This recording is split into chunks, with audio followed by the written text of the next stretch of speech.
Hey everybody, Stephen Bogren here, Pro Physique, and today we're talking about alcohol.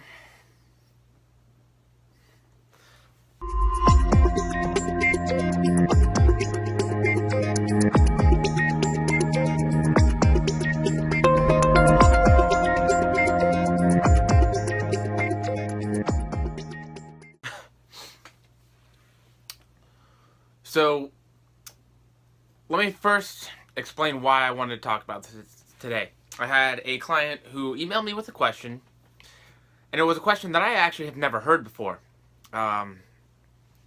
So I thought it was really kind of an interesting thing, and I wanted to look into it. Now, my initial reaction was pretty confused. So they had seen a video on YouTube, and in this video, a gentleman suggested that alcohol stops fat metabolism, essentially, for anywhere between 48 to 72 hours. That's 2 to 3 days. So I heard this, and immediately I was like, doesn't sound right. So if you have a basic understanding of physiology, right, and a basic understanding of bioenergetics, you know that all of the energy systems are constantly in play, right? But there's always oxygen coming into your body being used to metabolize fat. You're always metabolizing carbohydrates. You're always metabolizing creatine phosphate, right? So at all times, these energy systems are going and being used and being utilized, right? The typical dependence is on intensity of exercise, how much oxygen is available, and the rate that you need the energy, so your energy demands, right? How fast do you need the energy? Obviously, if you're doing an all-out exercise, you need that energy right now. So I looked up the YouTube video, heard the comment, or the statement, rather, and then went off to do some extra research. Because it's not something that I had initially studied prior, right? So I know off the top of my head, alcohol, 7 calories per gram. I know off the top of my head that the research that I have seen shows that moderate drinking doesn't really have a big negative impact on muscle growth, right? But excessive drinking most certainly does. I know that the way in which it impacts that is within the AKT-mTOR pathway. However, I have never heard that alcohol stops or shuts down fat metabolism. And so I found a couple of studies that looked at things like body composition and RER and exercise and alcohol. So the first one I found looked at overall body composition, and it compared people who were drinking against people who weren't drinking, right? So they had cycling, they had weight training, so on and so forth. This study didn't find any significant difference between the two at the end of the study, which goes to show me exactly what I would think would happen, which is nothing. It's about a calorie, right? However, I said one study, that's not really a good thing to base an opinion off of, right? So I continued to look. I said, all right, maybe this study is a little bit biased. Let's continue to look and see if there isn't something else out there, right? So again, I continued to look, and I didn't see that many studies, but normally what I continually saw was in groups with alcohol, in groups without alcohol. There was no real difference when you equated for everything, right? What about excessive drinking, right? What about people who drink on a regular basis? Now this is a little bit different, right? So we now see that maybe it has some effect on the liver, right? More so than in an acute session. Right? And how is alcohol actually metabolized? So if you look at the actual alcohol metabolism, it does share oxidative pathways, right? So when we say oxidative pathways, oxidative means it uses oxygen to break down the energy source. Fat is an oxidative phosphorylation, right? It is an oxidative, or it uses oxygen as its energy pathway. Therefore, maybe you possibly could argue that at the very least, alcohol might slow down fat metabolism, right? That being because it is using the same pathways, right? Okay, that I can buy. I can buy a little bit of that argument that say, you know what, maybe you're not burning as much fat if you're drinking, right? However, if I drink 150 calories worth of alcohol and I'm burning 300 calories, that other 150 calories has to come from somewhere.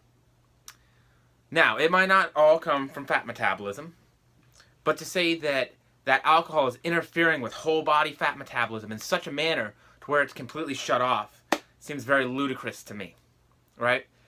When we talk about fat metabolism, it is in the mitochondria of the cell. It is not just in the liver, it is not just in the kidneys, it is not, right? So it is whole body. So to say that alcohol is interfering with every cell that you have in your body that metabolizes fat is a very large, unrealistic, in my opinion, claim to make. But let's talk about how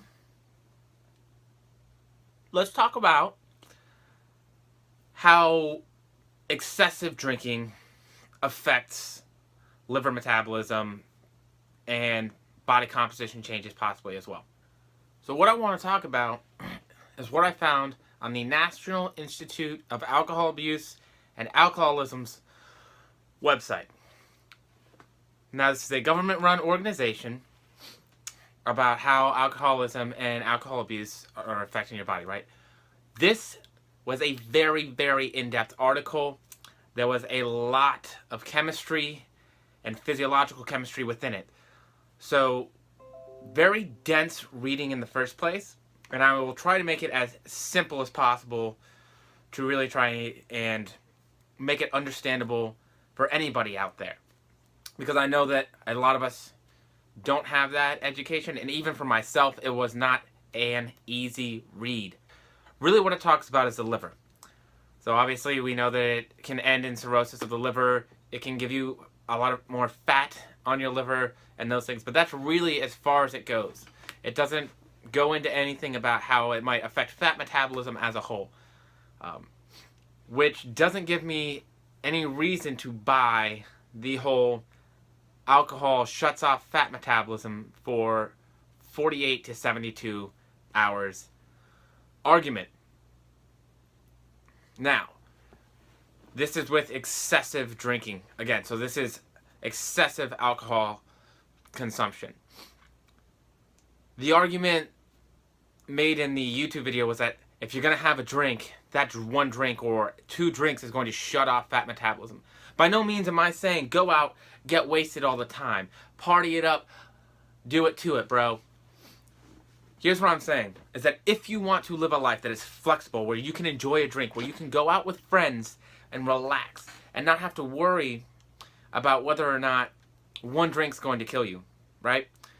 Because isn't that what flexible dieting is all about? There's a reason that we have figured out how to count alcohol intake into our macros to make it fit with our goals, right? And we know that living a healthy life isn't just about making sure I hit my macros every day, because there's a lot that goes on in here that affects whether or not I'm healthy as well. We know that chronic stress can be a huge determinant of whether or not you're healthy, right? So being able to go out and converse and have a social life with friends is important. And as we all know, alcohol is a very real part of our society.